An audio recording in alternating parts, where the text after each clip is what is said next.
Hi friends, நான் தான் உங்கள் இல்லத்தரசி ருபினா. இன்றைக்கி நம்ம இந்த வீடியோவில் என்ன பார்க்க போகிறோம்னு பார்த்தீங்கன்னா, மீஷோவில் ஆர்டர் பண்ணி அன்ஸ்டிச்சடாக வந்துருச்சு. அவங்க எதிர்பார்க்காம ஸ்டிச் பண்ணி வரும்னு நினச்சாங்க, ஆனால் ஸ்டிச் பண்ணி வரலை. இப்போ அந்த ட்ரெஸ்ஸை நம்ம எப்படி ஸ்டிச் பண்ணலாம் அப்படின்றத இந்த வீடியோவில் பார்க்கலாம். வாங்க இப்போ வீடியோக்குள்ளே போகலாம். Audio junk.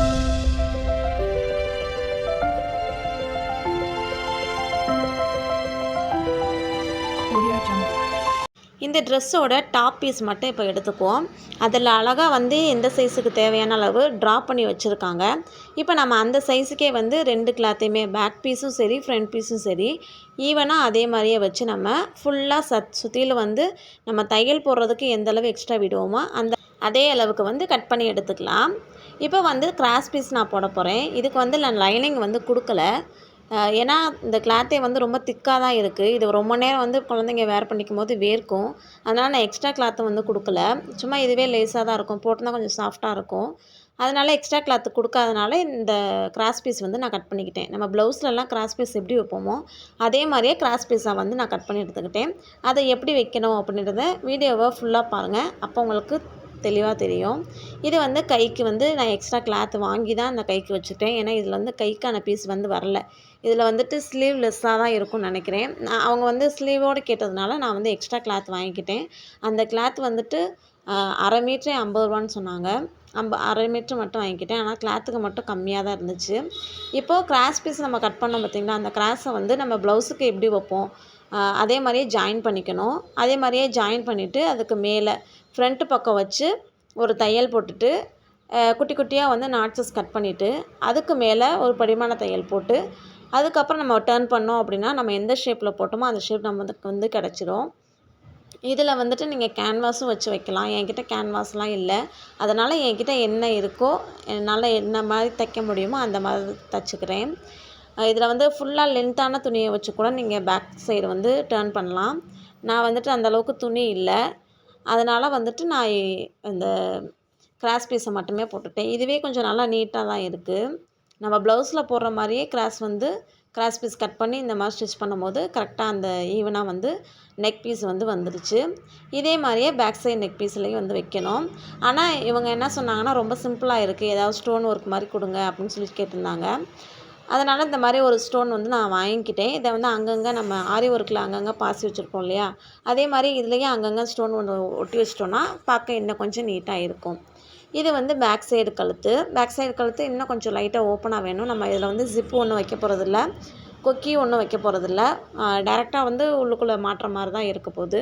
அதனால் கொஞ்சம் பெரிய கழுத்தாகவே வச்சுக்கலாம் அப்படின்ட்டு கொஞ்சம் பெரிய கழுத்து, ரொம்ப லூஸாகவும் வராமல் கரெக்டான ஓப்பன் வச்சுக்கலாம் அப்படின்னு கொஞ்சம் எக்ஸ்ட்ரா கட் பண்ணிவிட்டு ஃப்ரண்ட் சைடு என்ன பண்ணமோ அதே மாதிரியே பைப்பிங் இந்த பக்கத்து வைக்கிறேன்.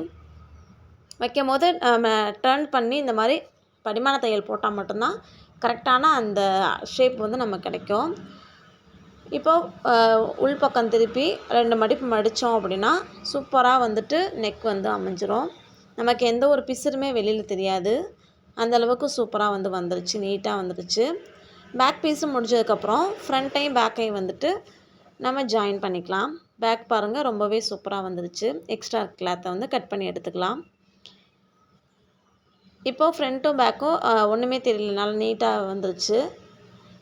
அதே போல் இப்போ பேக் சைடு நமக்கு ஷேப் கரெக்டாக வரணும். நம்ம சுடிதார்லேயும் சரி, லாங் மேக்ஸி ட்ரெஸ்ஸில், அப்புறம் ப்ளவுஸ் பேக் சைடு நம்ம இந்த மாதிரி ஒரு டாட் பிடிப்போம். அதே மாதிரியே இந்த ட்ரெஸ்லேயே ஒரு டாட் பிடிச்சிக்கிறேன். அப்போனா நம்ம பேக் சைடு கரெக்டான ஃபிட்டிங் உட்காரும். இந்த மாதிரி ஒரு டாட் பிடிச்சா, எல்லா ட்ரெஸ்லேயுமே டாட் பிடிச்சா ஃபிட்டிங் கரெக்டாக உட்காரும். அதுக்காக தான் இந்த மாதிரி டாட் பிடிச்சிக்கிட்டேன். ஃப்ரண்ட்டில் பிடிக்கலான்னு பார்த்தேன், ஆனால் டிசைன் அந்த இடத்துல அடியாகும். அதனால் நான் ஃப்ரண்ட்டில் டாட் பிடிக்கல, பேக்கில் மட்டும்தான் டாட் பிடிச்சேன். டாட் பிடிச்சதுக்கப்புறம் இந்த ட்ரெஸ்ஸு குட்டி குண்டாக ஜாக்கெட் மாதிரி தான் இருக்கும். அதாவது அந்த குழந்தைங்களுக்கு போடும்போது வயிறு தெரியும், அந்த மாதிரி தான் இந்த ட்ரெஸ்ஸு. அதனால் அதுக்கேற்ற மாதிரியே மடித்து விட்டு 2 மடிப்பு மடித்து விட்டு அவங்க கொடுத்த ஷேப் அளவுக்கு நான் எக்ஸ்ட்ராலாம் எந்த ஒரு கிளாத்துமே விடவும் இல்லை. அவங்க கொடுத்த அந்த ட்ரா பண்ணியிருக்கிறது மேலேயே நான் ஸ்டிச் பண்ணிக்கிட்டேன். இப்போ ஷோல்டரை ரெண்டையுமே ஜாயின் பண்ணிக்கலாம். ஷோல்டர் ரெண்டையுமே டபுள் ஸ்டிச் போட்டுட்டு மேலே படிமான தையல் போட்டுட்டு ஜாயின் பண்ணிக்கலாம். ரொம்பவே சூப்பராக வந்துச்சு. அதுவும் குயிக்காக இந்த வேலை முடிஞ்சிச்சு. நான் இதை ஸ்டிச் பண்ணுறதுக்கு முன்னாடி இதுதான் என்னோடய ஃபஸ்ட் டைமு. இதை வந்து ஸ்டிச் பண்ணதுக்கு முன்னாடி எப்படி நம்ம தைக்க போகிறோம் அப்படின்ட்டு ரொம்ப யோசிச்சுட்டே இருந்தேன். ஆனால் தையல் போட்டதுக்கப்புறம் சரி இதில் வரைஞ்சிருக்க மாதிரியே நம்ம வந்து ட்ரா பண்ணி பார்ப்போம் அப்படின்னு ட்ரா பண்ணி பார்த்தேன். அதே மாதிரியே ஸ்டிச் பண்ணியும் பார்த்தேன். ரொம்பவே சூப்பராக வந்து வந்துருச்சு. இப்போ ஸ்லீவ் வந்து ஜாயின் பண்ணிக்கலாம். இதில் பஃப் ஸ்லீவ் வச்சுருக்கலாம். நான் வந்து பஃப் ஸ்லீவ் வைக்காமல் சும்மா நார்மல் ஸ்லீவ் மட்டும் வச்சுட்டேன். ஃபுல்லாக வந்து ஸ்லீவ் வந்து ஜாயின் பண்ணிக்கலாம். எப்பயும் போல் தான் ஸ்லீவ் வந்துட்டு சுடிதாருக்கு, ப்ளவுஸுக்கு, மேக்ஸி ட்ரெஸ்ஸுக்கு இதுக்கெலாம் எப்படி நம்ம ஸ்டிச் பண்ணுவோமோ அதே மாதிரியே தான் இதில் வந்து நார்மலாக வந்துட்டு ஸ்லீவ் வந்து ஜாயின் பண்ணிக்கணும். இப்போ ஓரளவுக்கு வந்து பாதி அளவுக்கு ஃபினிஷிங் ஆகிடுச்சு. ஸ்லீவில் வந்து போடும்போது 2 தையலாக வந்து போட்டுக்கலாம். ஏன்னா குழந்தைங்க தானே சீக்கிரமாகவே பிரிஞ்சுட்டு வந்துடும்.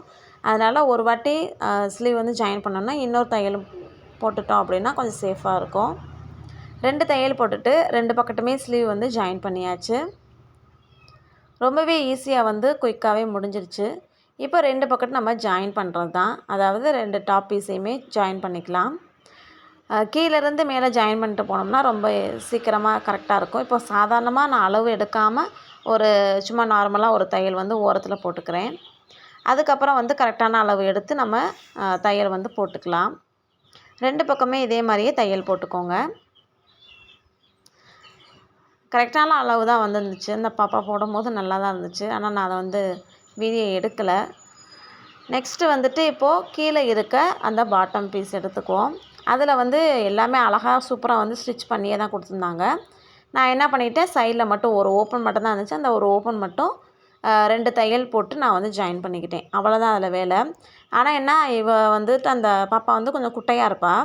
அதுக்கு என்ன பண்ணேன்னா, மேலே நம்ம வந்து இந்த நாட் போடுவோம் பார்த்திங்களா, அந்த இடத்த மட்டும் மடித்து விட்டுட்டு ஒரு தையல் போட்டேன். அவ்வளோதான். ஏன்னா கொஞ்சம் குட்டையாக இருக்கிறனால கொஞ்சம் மடித்து விட்டு தையல் போட்டேன். அதுக்கப்புறம் வளர்ந்தாங்கன்னா கூட பிரித்து விட்டுக்கலாம். இப்போ இந்த லேஸ் வந்து அந்த ரொம்ப சிம்பிளாக இருக்குதுன்னு சொன்னதுனால நான் இந்த லேஸை வந்து இதில் அட்டாச் பண்ணிக்கிட்டேன்.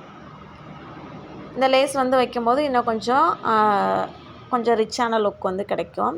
அதனால் இந்த லேஸையும் வந்து அட்டாச் பண்ணிக்கிட்டேன். அதே மாதிரி அந்த இடுப்புக்கிட்ட, அப்புறம் கையில், அதுக்கப்புறம் நெக்கில், மொத்தம் 3 இடத்துலையுமே வந்து இந்த லேஸ் வந்து அட்டாச் பண்ணிக்கிட்டோம் அப்படின்னா ரொம்பவே சூப்பராக இருக்கும். பார்க்கவே கொஞ்சம் ட்ரெண்டியான லுக் கிடைக்கும். இது வந்து பார்ட்டி வேருக்கு மாதிரி கூட இருக்கும். முன்னாடி வந்துட்டு அவங்க எதிர்பார்த்தது ரொம்ப கிராண்டாக வரும் அப்படின்னு எதிர்பார்த்தாங்களாம். அந்த அளவுக்கு கிராண்டாக இல்லாதன்றனால தான் ஏதாவது கொஞ்சம் கிராண்டாக வச்சு விடுங்க, போடுற மாதிரி வேணும், ஃபங்க்ஷனுக்குலாம் போடுற மாதிரி வேணும்னு சொன்னதுனால இந்த மாதிரி கிராண்டான லுக் வந்து நம்ம கொடுக்கும். நம்ம ஷேப்பாக வந்து நெக்லாம் வச்சதுனால லேஸ் வைக்கிறது ரொம்ப ஈஸி தான். கரெக்டாக நம்ம என்ன ஷேப்புக்கு வந்து ஸ்டிச் பண்ணியிருக்கோமோ அதுக்கு மேலேயே வச்சு லேஸ் வச்சுக்கலாம். இந்த மாதிரி லேஸ் வைக்கலாமான்னு வச்சு பார்த்தேன். அது வந்து மேலே கொஞ்சம் ஓப்பனாக கொஞ்சம் நீட்டிகிட்டு இருக்கனால குத்தவும் சான்ஸ் இருக்குது. அதனால் கீழே நம்ம வச்சுக்கலாம். அந்த ஜிமிக்கி அந்த இது மாதிரி இருக்குது பார்த்தீங்களா, அது என்ன சொல்லுவாங்க, சீக்வன்ஸு. அந்த சீக்வன்ஸ் மாதிரி இருக்கிறத கீழாமல் பார்த்து வைக்கிற மாதிரி நான் வச்சுக்கிட்டேன். நிஜமாக இந்த பேரெல்லாம் யாரை கண்டுபிடிச்சாங்கன்னு தான் தெரியல. ஒன்றும் ஒவ்வொரு பேரும் டிஃப்ரெண்ட்டாக இருக்குது. நான் ஒரு சில நேரம் நான் ஒன்று யோசித்து வச்சுருப்பேன். அதை கடைகளில் போய் கேட்கும்போது அந்த பேர் மறந்து போயிடும். ஏன்னா நம்ம இப்போ தானே புதுசாக வந்து ஸ்டிச் பண்ணுறோம். நம்ம வந்து டெய்லர்ஸில் ரொம்ப தெரிந்தவங்களாம் கிடையாது. அதனால் ஞாபகம் வச்சுக்கிட்டு போய் இது தான் கேட்கணும், இது தான் போய் கேட்கணும்னு சொல்லிட்டு நினச்சிட்டே போவேன்.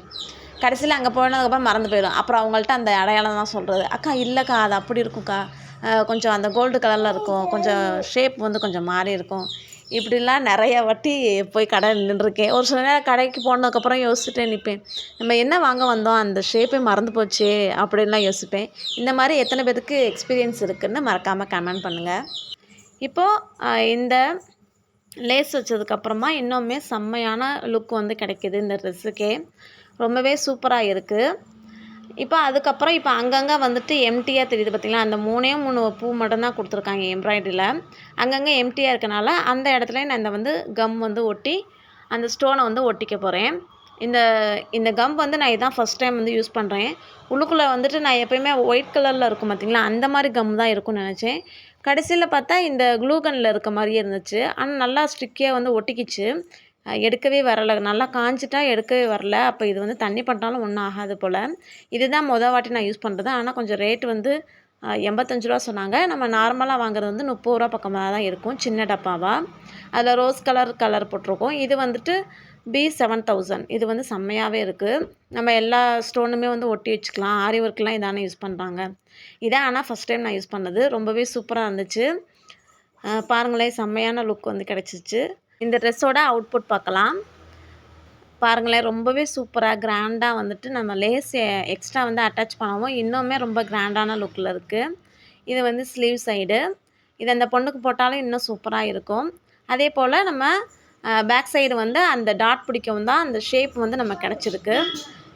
அதுக்கப்புறம் இப்போ வந்து இந்த பாவாடை அந்த கீழே உள்ள அந்த ஸ்கர்ட்டில் வந்துட்டு நாட்டு வந்து எக்ஸ்ட்ரா இருக்க கிளாத்தில் வந்து நாட்டு வச்சுட்டேன். ஃபைனலாக இந்த ட்ரெஸ்ஸோட அவுட்புட் வந்துட்டு இதுதான். ரொம்ப நல்லாயிருக்கும்னு நினைக்கிறேன். உங்களுக்கு இந்த வீடியோ ரொம்பவே யூஸ்ஃபுல்லாக இருக்கும்னு நம்புகிறேன். அதே போல் என்னோடய வீடியோஸை டெய்லர்ஸ் யாராவது பார்த்தீங்கன்னா ஒரு ஹாய் சொல்லுங்கள். இன்னொன்று என்னென்னா, இந்த ட்ரெஸ்ஸுக்கு எவ்வளோ வந்து சார்ஜ் பண்ணலாம், நம்ம ஸ்டிச் பண்ணதுனால எவ்வளோ சார்ஜ் பண்ணலாம் அப்படின்றதையும் மறக்காமல் கமெண்ட் பண்ணுங்கள். நான் வந்து இதுக்காக ₹100 தான் வாங்கினேன். இது கரெக்டான ப்ரைஸா இல்லை இது கம்மியான ப்ரைஸா அப்படின்றதையும் மறக்காமல் கமெண்ட் பண்ணுங்கள். நான் உங்களை நெக்ஸ்ட் வீடியோவில் சந்திக்கிறேன். மறக்காமல் என்னோடய சேனலை சப்ஸ்கிரைப் பண்ணிக்கோங்க. Bye friends. ஏதோ சென்டிமெண்டா கேக்குறானே, போடா போகுதுண்ணே, ஒரு குத்து குத்துண்ணே, அப்படியா?